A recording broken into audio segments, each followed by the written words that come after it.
Assalamu alaikum bandiraɓe hettiyankoɓe yeɓiyankoɓe yaw Pindi TV bisimilla moon e roɓɓindu jayndeli moɗon weltare min dañi huccidey moon oɗo subaka larba hande ko wiɗon tan yo Allah waɗanen jaam goto fof salminama e inde ko noon manama e jettoɗe seeɗen ɓe men jejjitaka e lawol gotol calminama juurama berta juuɗe ñaga duwaw yuppo e Sénégal e aduna fof hawɗo boro sawo hollude en caggal jaam duumo e leydi meɗen Sénégal e Afrique fo no subaka fo bani mon debbo Aissata Ndiaye ne wonne banum gorko Amadou Moussa bisimilla ma wiyama mba mi salmitimama Aissata Ndiaye mi salmini dendagal yeɓiyankoɓe men wonɓe nder kamɓe bo leydi Sénégal eɗen jetta Allah kanko jomiraɗo joom baɗe bawɗe dokkude en tigui hawrude oɗo ñalawma eɗen mbiye kadi korko moƴƴi Aissata kono kadi eɗen miijo nguleyki wonki e nder leydi Sénégal ki eɗen mbiye bandiraɓe tan jamma acca ceeɗu inchallahu rabbi ɓoyata gasa so Allah lamɗo jaaɓi wadde ko ɗin konnguɗi joguiɗi coftal pewruɗen noon koye sosoɓe diadiaɓe Coulibaly naɓe ɓe cuusa korka ɓe surtout leppinoɓe tekke kala e saahaɓe bon aɗa famaɓe tan déjà ɗum noon wideɓe assalamu aleykum wa rahmatullahi taala wa barakatuh. Waaleykum salam wa rahmatullah ma wayno joɓe sisi ɓe ganda sene calligo Amadou Moussa nawata ko satalla kewɗo gartirta ko seeɗa walla ni satalla o artata wufƴiɗo hen fof ma wufƴo laaɓi tati nde wukkita surtout wonɓe nokkuji gulɗi ɗi est ce que carlaɗi ɗi mbattaki hen hayre glace seeɗa jomumen profite occasion wawi won ɗon tigui Amadou Moussa ko ɓuuri tengtude hande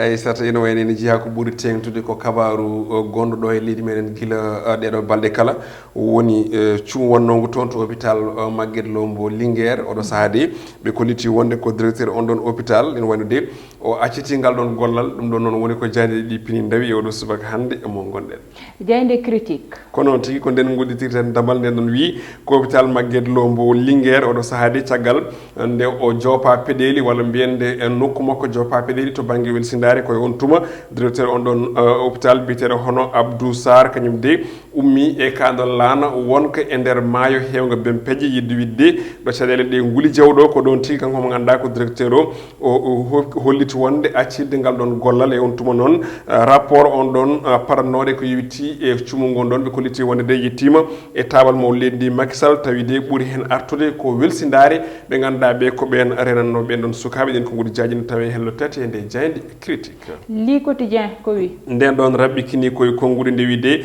ko cuumu yoɓigo pittali tigguji toon to Linguére ɓe kolliti wonde de ko directeur on ɗon hôpital kañum woni 5e victime manam kanko woni neɗɗo joyoɓo ene wayno gummiɗo walla ni jaltuɗo on ɗon hôpital ɗum ko caggal nde windi ɓataki makko o acciti ngal ɗon gollal jayde libération nden ne arti hen ɓe mbi ko jaltugol aduna konɗo cukalon ɗi tigguji nayyi ɗi ganduɗa kay ko jibinaɓe ko ɓoyani toon to hôpital mbo Magatte Lô tawi rewɗa ɗon ko cuumu wannogo toon guila aset ɓennuɗo ɓe kolliti wonde de rapport o ko ni o wi hollitama wonde ko ɗum welsindare mawde wonande ɓeno renoɓe saabu kay nde cuumugu fuɗɗi ha kay heeɓi mintaji sappo hay goto mbo hôpital o ene tina gunɗon cuumu e on tuma noon nde goto e ɓen ɗon namda woni gardanoɓe noon sukaɓe holliti wonde wonno ko e lotare e on tuma noon ɓe kolliti wonde on de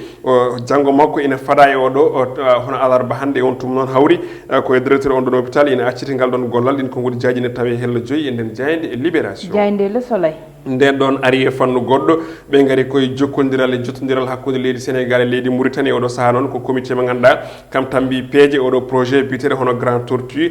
hono Grand Tortue mbo Ahme Yimma ɓe kolliti wonde de ko pellital mantinigal ƴettama e on ɗon deuxiéme section moɓe gonni e oɗo saaha hande ɗin konngudi jajine tawi hello sappo e goho e nden jayni guindiri le soleil vox populi ko dawri nden ɗon ne ari e golle sukaɓe ngol lawol nder rokki konngudi ko on mo ganduɗa kam woni directeur to banggue golle ɗe warti noon e chiffre woni tan limorde ganduɗa ko programme d'urgence jogare oɗo saaha ko tolni e temenne capanɗe 5 milliards copreji CFA tawi de ɗen copreji ɓayini ɗum walla mbiyen addi ɗum walla jogori addi ɗum ko maw leydi Macky Sall e on tuma noon ari onon programme kanko directeur o holliti wonde de programme o oɗo saaha hande joopi ko tolni e temedde nayyi e capanɗe nayyi tati ujunere tawi koto banggue golle ko wiyete auto emploi e ko nandi hen kono kadi warti e capanɗe 65 emploi woni golle kesse ɗe ganduɗa ɗe ene jogori hokkede e lewru fandu holliti wonde de on programme joopi ko wiyete hono recrutement spécial ɗum ɗon noon ko yimɓe ganduɗa ɓe ina joopa tawi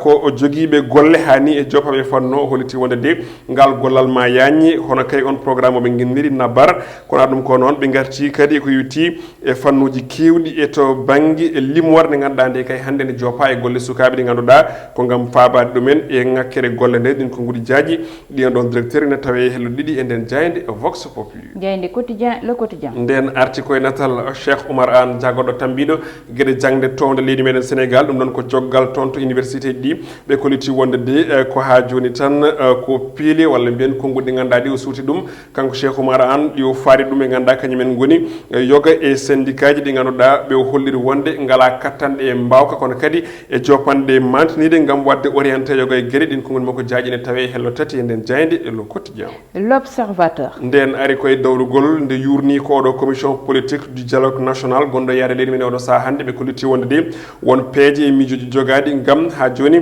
heɓande ɓe ɗon ɓiyinde munen puɗɗori ka woni Karim Wade kam e Khalifa Sall ɓe kolliti de on ɗon recommandation woni tan ɗen ɗon pellitte so tawi jaggama e on tuma noon ma kay ɓe jiiɗi ko yoɓe ɗon nattine e on ɗon fichier on ɗon fichier électoral leydi meɗen Sénégal mo ganduɗa inana kay ha joni riwtiɓe oɗo saaha e on tuma noon ɓe kolliti wonde ko rokkudeɓe koɓe cohli ko e banggue droit mabɓe to banggue vote e on tuma noon ɓe gandini dendagal peeje kay ina e tabal ngal e ko yewti nde yewtere ɗin ko guuɗi jaaji ne tawe hello tati nde jayde l'observateur jayde stade coftal ɓalli uddata dama hono no kala subaka nden noon jayde ari e ligue des champions e ko yewti demi final aller puɗɗiɗo guila hanke kono ngol lawol ɓe gaari koye match jogorɗo wulde jaw moɓe mbi ko choc hakkude Paris Saint-Germain e Manchester City ɓe mbi tan de ko match jogorɗo wulde jaw ɓe ganduɗa ko jour uji mawɗi e cadre to banggue mondial hande ko yewti banggue football kañumen jogori fottude ko wayno Neymar Kevin De Bruyne Mbappé e Phil Foden ɓeɗo kala de hande ma kuccodir sanga 19h toon to Parc de Prince Paris lamɗo leydi France e on tuma noon ɓe garti e match hanko Ligue des Champions gadiɗo wonno ko hakkude e Real de Madrid e Chelsea ɓe kolliti de koyde waren Mendy e wondimi muɗum ne wayno de keeɓi ha joni uddude hakkille Zidane e ɓen ɓe merengue ɗum noon ko caggal nde match o fuɗɗi ko ɓoyan tawi ɓe loggi bi kono Zidane e yimɓe muɗum keeɓi tigui wadde égalisé tawi ko Karim Benzema tigui yopti on ɗon but kono ɗum ko ɓe garti e ɓiɗɗo Sénégal najo on Pape Matar Sarr gonɗo toon to Metz ɓe kollidi de yidde Metz hande o ko so tawi on ɗo ɓiɗɗo Sénégal najo ne nawe toon to United alay saago ɓe pawa tabal ngal ko tolni e milliard uji nogas e koppareji CFA gam ɓe keeɓa golle on ɗon suka prodige mbo leydi meɗen Sénégal ne wayno asata ko ɗum ɗo wonno ko tongude nde kelle gadane e oɗo subaka moni on Pape Omar Sarr Pape Matar Sarr o waɗa formé ko institut o waɗa formé ko si ɓe sikki o waɗa formé ko institut Jambar ɗo hen e Dakar to Mbour donc noon ɗum mbiyannomi manam toon to Mbour en tout cas toon o forma joni omono fet toon to Metz ko suka mo ganduɗa vraiment ene daari no fewi kadi ene sikka omo jogui mbawka walla mbiyen janggo makko to banggue football hande o noon club aji kewɗi ene ɗaɓɓa mo ko wayno Barcelone ko wayno Manchester United ko wayno Everton ko wayno noon aɗa kewi en tout cas ɗaɓɓoɓe onon suka oɗo saaha hande kadi o waɗi honoré premier sélection ɗo équipe nationale e date FIFA ɓennuɗo ɗo hen no hakkude men e Congo e hakkude men aussi e Swat e leydi wiyeten Eswatini noon tigui dañɗo bal fo yo addanam saabu il faut Mohamed kam mi waɗa ɗum entraîné no fewi Amadou Moussa toygol lawol ndewe tan payene dawrugol no alarba fo hande noon e banggal dawlugol Amadou Moussa fuɗɗi ɗum joni joni nani journaux ji ɗi yiyete ko ganduɗa woni ka Khalifa Sall e omo ganduɗa kanko woni Karim Meïssa Wade ɗum ɗon noon ko wiide tan yoɓe nattine e ko ganduɗa kañum woni yette haaɓe mbawa ruttade banggal sungoli mbawa jeeyede sungoli ɗi walla wiye tan ɓe nanne fichier électoral o caggal nde ganduɗa lawol yaltinnoɓe hen ɗum noon e ñawore daññode ɗum noon Amadou Moussa kanko omo ganduɗa kanko ni Karim Wade ni o sutino konngudi gam wiide tan yo dossier ji makko ƴewte no fewi hawa wawa artude o tawte mataw ñawore nde ƴewte hawa wawa arde o tawtere ko way noon beele mo waw mataw artude ruttade makko e banggal dawrugol ruttade kadi e banggal sungoli saabu ne anduɗa nde anda nde dossier ji moɓe ƴeewa nde koɓe yaltinaɓe ngal ɗon banggal Amadou Moussa Aissata so tawi ko aɗade d'abord adorade Karim Wade eɗen mbawi wiide so tawino ko dandu wonno woni course eɗen mbawi wiyede vraiment waddadama no fewi saabu ɗiɗo konngudi ɗi suuɗɗo hannde ɗi ko konngudi ponnoɗi suutede gila e 2015 2016 haɓade haro ha indi muɗum wawa artude e fichier électoral mo ganduɗa ko sumgoji 2019 donc noon ɗum ɗon foof waɗani eɗen ganduno kadi holko rewɗa ɗon eɗen ganduno gueɗɗe no mbano kono so tawi wonde e saaha nde gaccitoɗa e kaso aɗa yaafe nde ummorade maw leydi ndi won nandire dañanoɗe won nandirɗe pamdirɗa jomum wonde yaltu leydi ndi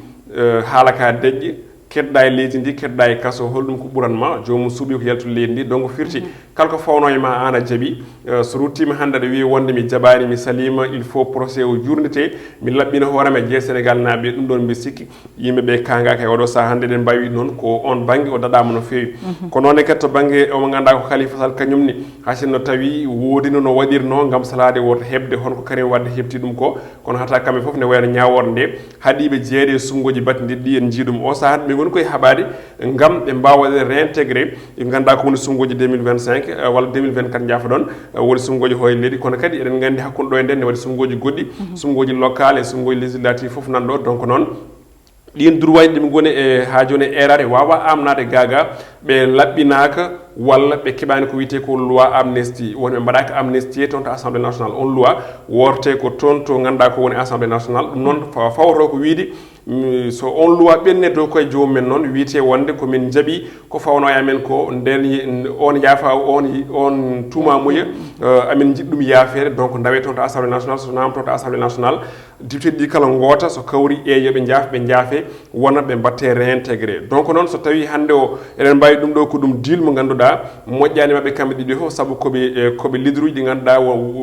manam joguiɓe ko ɗaɓɓata janggo e leydi ndi guila e sumgoji local législative ha yetti présidentiel donc so tawi ɓe jaaɓi ko manam ko fawi dow mabɓe ko janggo e jamma wala ko ɗum bonnaniɓe soɓe jaɓani kadi aussi ko probléme par ce que wiide yo procès ñawte eɗen gandi wona ko weeɓi ɗo henna tan ɗo e mayirɗe 2022 ɗo e mayirɗe 2023 hay to 2024 eɗen gandi ɓaɗi to banggue ñawore ene wawi kadi aussi jibinandeɓe goɗɗum haaɓe mbawa wasde joguede mbawa wasde jeeyde sumgoji ɗi ganduɗa ɗi ko kewɗi lombiɗo ɗi donc noon ko pari risqué en tout cas mo cikkuɗen oɗo saaha hannde ɓeɗo ɗiɗo en lombi ɗon soit ko Karim Wade soit aussi kadi komo ganduɗa kam woni Khalifa Sall noon tigui Amadou Moussa te ani anda politique kam ko calcul tan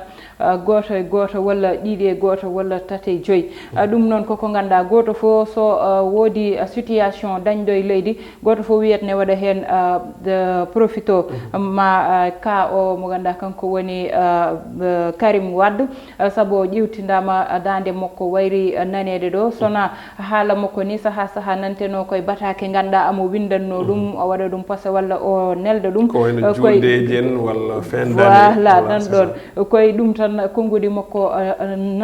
naneteno walla ko hen yimɓe gandanno holɗo tolni e hoɗo woni mataw ne wawi wiyede situation dañɗo ɗeɗo balde jaltugol sukaɓeɓe e ko way noon foof mata goto fof oɗo saaha wiyene waɗa kañumne profito beele ma yaltu kadi beele ma heftine beele ma ande kono noon ne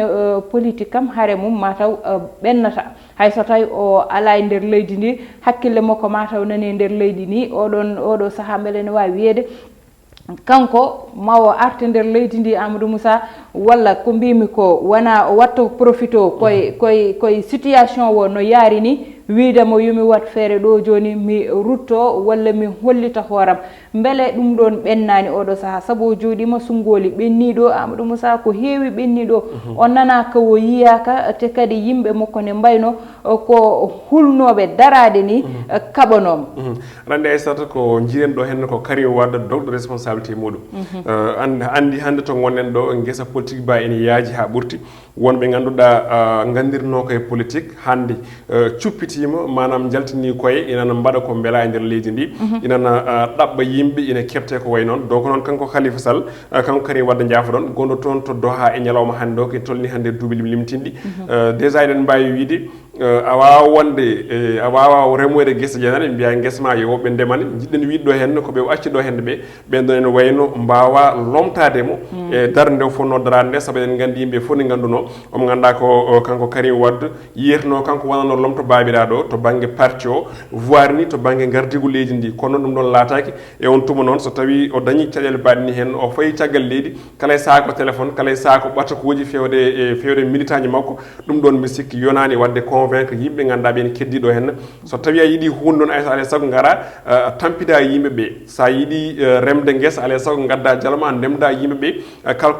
kalko bande en dañi daña kono so woni ya heɓ caggal leydi aɗa nelda ɓatukuji ɓe ga ene gone guesa ene ndema ɗum ɗon mbi sikki wawa yaade donc noon hande o no mbinomi nani ni so tawi koto banggue course ɗen mbawi wiide vraiment o daɗama ko tolni hande e métre uji kewɗi walla ni kilométre uji kewɗi saabu eɗen gandi Khalifa Sall hay sono tawi ene jogui caɗele hande nana yaaha e galleji ɗi nana yaaha e jeeri ɗi nana yaaha e beddaji ɗi Ousmane Sonko ko noon goɗɗo e goɗɗo ko noon wadde ɗen mbawi wiide vraiment ko jeyno ko foof ɓen ɗon goni koye ɓaftude kono kadi